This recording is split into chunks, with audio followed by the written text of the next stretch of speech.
if a dead language means a language that has no native speakers left, does that mean that every person speaking Hebrew is speaking a dead language because the language fully died and was extinct and then came back, meaning people had to relearn it and they weren't originally native speakers, and so then they passed down their non-native version of Hebrew down the pipe?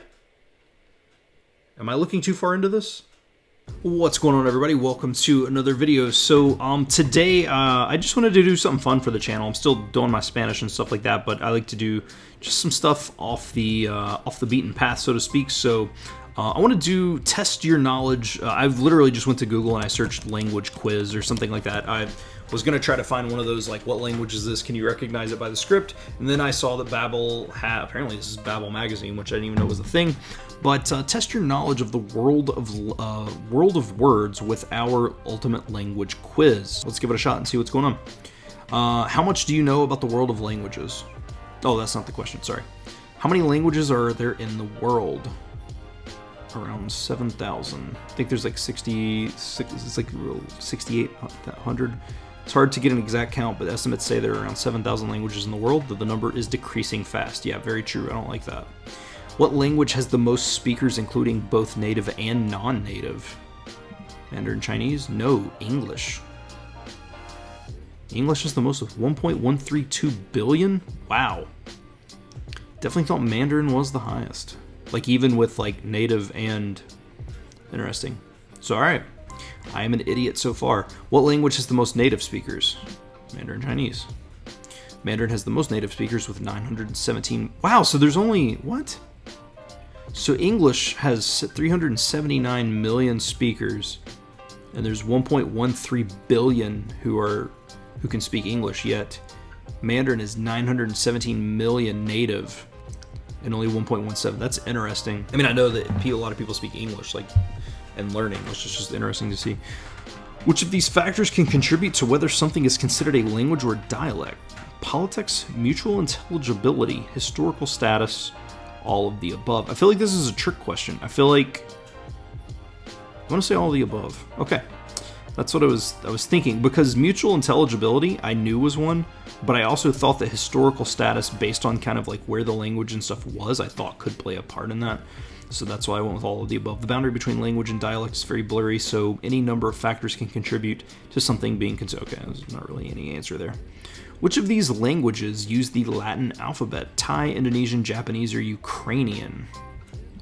Whoa, almost clicked Thai. Indonesian. Indonesian, one of the few Asian languages that adopted or was forced to adopt the Latin alphabet. Which trio of languages is the most mutually intelligible? Swedish, Norwegian, Danish, yes. German, English, Dutch, Spanish, Italian, French, Mandarin, Hindi, Japanese. No, it's the Scandinavian languages. While these languages have their surface differences, the people who speak these Nordic tongues are generally able to understand each other. What is a tone language or a tonal language? A language that uses vocal pitch in any way. A language that uses vocal pitch to change word meaning. Okay, both of those honestly could probably work there, but I guess it is more about the word meaning. A language that uses vocal pitch for emphasis. Any language that does not use vocal pitch at all. So it's obviously not these two. And then this would actually be more so like Russian, where they have like a stress of, like, every word has like a certain stress, but I guess it's to change the meaning overall. But yeah, while all languages use vocal pitch to some degree, tone languages like Mandarin, Thai, and Yoruba use vocal pitch to change a word's meaning. I didn't know Yoruba was like that. A single word can mean something entirely different depending on how high or low you say it. Very true. What language family do English, Yiddish, and Norwegian all belong to? Germanic. Which language is the common ancestor for all Romance language? That is going to be... I guess... Yeah, okay. I was thinking Latin, but I don't know. If you trace back all the Romance languages, which include Spanish, French, Portuguese, Italian, and dozens more, they're all descendants from Vulgar Latin. Okay. Which of the following is not an Indo-European language? Afrikaans, German, Bengali, or Korean? It's Korean. What do you call a language that didn't naturally arise through linguistic evolution, but instead was manufactured? Let's go conlang. A la Esperanto, wonder if I mentioned. People have created conlangs for many number of reasons, from trying to create a universal language to embellishing a fictional world. Where do historians believe the earliest writing comes from? I have no clue. I'm going to say Egypt based on hieroglyphics. I was wrong. Mesopotamia. While it's hard to determine where exactly writing started, most historians agree that Sumerian cuneiform, from the 4th millennium BCE is the earliest example of a writing system. Interesting. What does it mean to be a dead language? There are less than 100 speakers of the language, there are no living speakers of the language, there are no living native speakers of the language, or the language is indecipherable.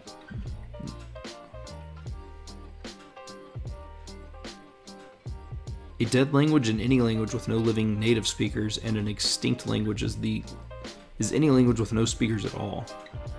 Okay, I just assumed it was meaning extinct. Okay, I didn't realize that dead and extinct were two different things.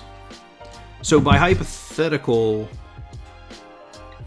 Okay, this brings me to a question, and this is just a language quiz, it shouldn't be this serious, but if a dead language means a language that has no native speakers left, does that mean that every person speaking Hebrew is speaking a dead language because the language fully died and was extinct and then came back, meaning people had to relearn it and they weren't originally native speakers, and so then they passed down their non-native version of Hebrew down the pipe? Am I looking too far into this? Which formerly dead language was successful... Okay, Hebrew. There we go. Which of these countries has at least one legally official language? Which of these countries has at least one? The United States does not have one. I don't know about Mexico, or Australia, or Canada, to be honest. Just going off of the United States, I think Canada has English and French. Okay. Yeah. Both French and English are official languages of Canada. The US, Mexico, and Australia are in fact the only countries without legal... I didn't know Mexico didn't have a legal official language. That's very interesting. Which country has the most official languages? Switzerland has 4 or 5. Okay, I was wrong. Zimbabwe. Official languages are decided by governments of each country and primarily are used to decide what languages government documents need to be translated into. Zimbabwe has 16. Switzerland has 4. Okay, so I actually picked the one that was tied for the least. Zimbabwe. I guess I should have known that. I knew some of the African countries had a crazy amount of languages. South Africa has 11. That's wild. English has a subject, verb, object, word order. For example, I, subject, love, verb, cats, object. What's the most common word order across all languages? I want to say SVO. No, subject, object, verb. Really? About 40% of all languages are subject, object, verb. The least common of all is object, subject, verb, which accounts for only about 0.3. I knew that it was, I guess, especially with, Japanese and Korean, and I think that, a lot of, I know that Navajo does, and then I know that, I think, a lot of the languages in India do, Hindi and stuff like that, so, I guess it makes sense, but I didn't think that it would make up for that much. And then also, I was also not considering, it makes up 40%, which is a lot, but I guess I was still assuming that, subject, object, verb would still be, or subject, verb, object would be, 50%, but I guess you can make up a majority and be 40% because of the multiple different types of sentences there are. Grammatical gender is a way that languages classify nouns. Some languages have no genders, some have 2, and some have far more. Which list orders languages from least to most grammatical genders? English, German, Spanish, that is not. English, Spanish, German, yes. English has no grammatical gender, Spanish has masculine and feminine, and German has masculine, feminine, and neuter. When two groups of people who speak different languages meet, they'll need to devise a way to talk to each other. What is this newly formed language called? When two groups of people who speak different... I have no clue. Okay. A pidgin. I know Creole, Creole Haitian is a language, but I was just choosing something at random there. A pidgin is not considered a full language because it usually has rudimentary grammar and vocabulary.